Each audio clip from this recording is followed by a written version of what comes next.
Welcome to International Securities Exchange's podcast series.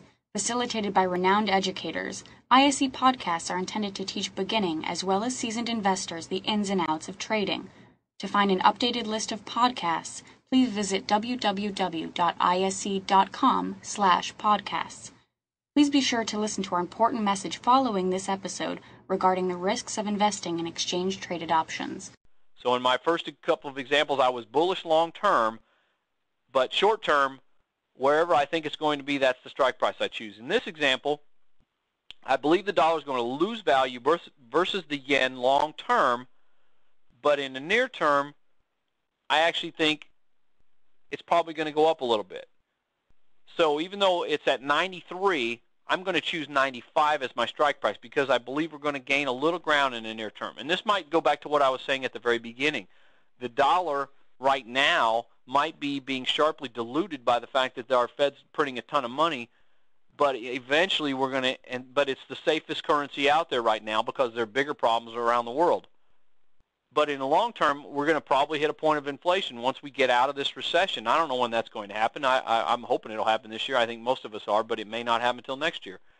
Now, this might be a little bit of a short-term trade if I'm March, but let's say I bought a December and then I wrote a January against it. That might be a little bit different. So in the near term, I think we're going to gain a little ground. We're going to go from 93 maybe up to about 95, but in the longer term, I think the dollar is going to start losing ground against the yen. So I pick a strike price I use puts, and I pick a strike that's a little above the current level. I'm going to use 95 puts. I can do this spread at a net debit of $1.50. My max gain in the short term and the long term, or my max loss is only the $1.50 that I spent. Near term, ideally, I want to be right around 95. If I'm anywhere close to 95, and based on my calculations, actually, if I'm anywhere between about 92.22 and around 98.53, those are my break evens. Ideally, I want to be somewhere in between those two numbers at the Jan expiration. And based on my pricing calculator, if I am, I'll be able to close out the spread at a profit at that time. Again, I can close out my spread at that point if I want to. I can close out the January and write a February, or I can just close out the January and hold on to the March flat out and just wait for the index to go down over the long term and make profit potentially there. All these calculations, you should always do them ahead of time. How much would I make if the index is exactly at 95 at the near-term expiration? According to my calculator, I'd make about $130, which tells me that my March 95 puts would be probably worth about $280. You see where I'm getting that at? My net debit was $150 to start with. If my March 95 puts were at 280 or 2.80 at the Jan expiration, I could close them out. I'd end up with a net of 130 profit. So even though my put dropped from $4 down to 280, I would still be profitable because my Jan put dropped from 250 all the way to 0, and I get to keep that amount.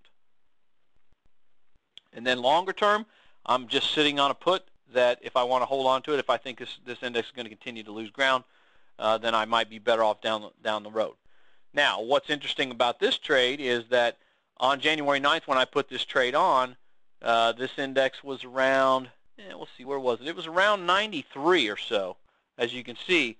But then what happened by the January expiration? By around 120, it had dropped down to about 89. So we actually got a slightly bearish move in the near term rather than a bullish move. So I didn't do so well on my picks here, did I? And this, again, was the time when, as Steve mentioned earlier, the volatility on these indexes was a lot greater then than it is now. In the long term, it's risen. The dollar's gained ground in the longer haul. So I was a little off on my mark on that one, I think. But, you know, the point here is not to prove to you whether I made good picks in terms of my examples, but is to point out to you that you have an opinion and everybody has an opinion, and it's based on what you know that's going on geopolitically, what's going on with interest rates in Europe or in Japan or in Australia relative to the U.S. interest rates and the recession. All these things come into play. The key is that I want you to be aware that you've got a strategy that allows you to take your sentiment, your opinion in the near term and in the long term and put it to work in a way where you can make money. And just because I didn't make money on this particular trade doesn't mean that you might not have done a better trade. I think my next example, which is my fourth one, is the one where I actually made money on. So let's go ahead and look at that so I can actually look like I did something right here. So here's an example. Again, I'm using the yen. The yen, again, is at 93 when I put the trade on. It's my belief that it's probably going to lose a little ground in the near term, and it did. Remember, it was at 93, and by the time we got to the January expiration, it was roughly right around that strike price, right around 90 and change, I think. Let's see. Oh, what I say? Was it 89? No, it was at 89 and change when I got to the expiration at January. So I was in a pretty good spot because it was just, let's see. Oh, there we go. 90.69. 90.69 is where I was at expiration. I started out at 93. You see my direction is that I'm neutral to moderately bearish, which means I want it to drop from 93 down to about 90, and it actually went down to 90.69. So I got really close. You can see that with my estimated break-evens of 86.64 and 94.20, 90.69 falls nicely right in the middle there. So even though I'm not exactly on that point, which is at 90, I'm really close to it. So this is a perfect example where at the January expiration, I might have closed this spread out completely and taken my profits. I probably could have made $150 or so on a $200 investment. That's a pretty nice return. If I was of the belief that longer term it was probably going to continue to lose ground, then I probably would have just closed out the Jans and held on to the Marches. In this example, I'm going to say that I actually closed out the spread because I know, looking at it now, that the dollar actually gained ground sharply against the yen after that. We had a very sharp drop-off between when I did the trade and the Jan expiration, and immediately it bottomed out and it's rallied sharply from there to where it's way up to about 98 now. So this wouldn't have been a good trade to have held in the long term.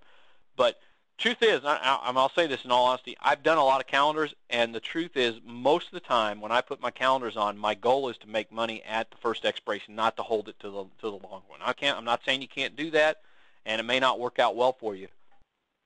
But the vast majority of the spreads that I've done that are calendars, I'm trying to hit that green zone at that first expiration. And if I feel like I'm fortunate enough to be in that green zone at that first expiration, I typically close the trade out and take my profit. This one would have been a beautiful trade at that point. I probably would have made about $150 on this trade. And on a $200 investment, that would have been a beautiful trade. You know, again, these are one-by-one examples. If I did this as a 10-by-10, I would have had a $2,000 investment. I would have made a $1,500 profit. That's a pretty nice return. So this particular one would have worked out very nicely in this example. Now, I mentioned earlier that you can put a slight bullish or a slight bearish move on this, and I think I've explained that in one way. Here's another way to look at it. If I'm bullish long-term, then I want to use call spreads, and that's the first three I'm listing here. Calendar call spreads that are either out of the money, at the money, or in the money. If I'm extremely bullish long-term, I probably want to use out of the money spreads. If I'm moderately bullish, I'll use at the money, and that's going to be real close to the current price. If I'm only slightly bullish or maybe even a little bearish, I might use in the money options. And that is, I hope that it actually comes down a little bit in the near term. By contrast, if my long-term sentiment overall is bearish, then I can use either out of the money, at the money, or in the money puts, but I want to adjust my strike prices based on where I think it's going to go in the near term. If I'm extremely bearish, then I'll go ahead and use out of the money options. That's where I'll make my maximum money if it goes the direction that I think it's going to go. Whereas if I'm just slightly bearish, or maybe even a little bit bullish, then I'll go ahead and use in the money options. And again, you got to look at this grid in terms of what am I in near term, what am I in the long term. It's a little bit trickier than it is when you use verticals. Thank you for listening to our podcast. To find more podcasts on options, stocks, alternative markets, and market data, please visit www.ise.com/podcasts.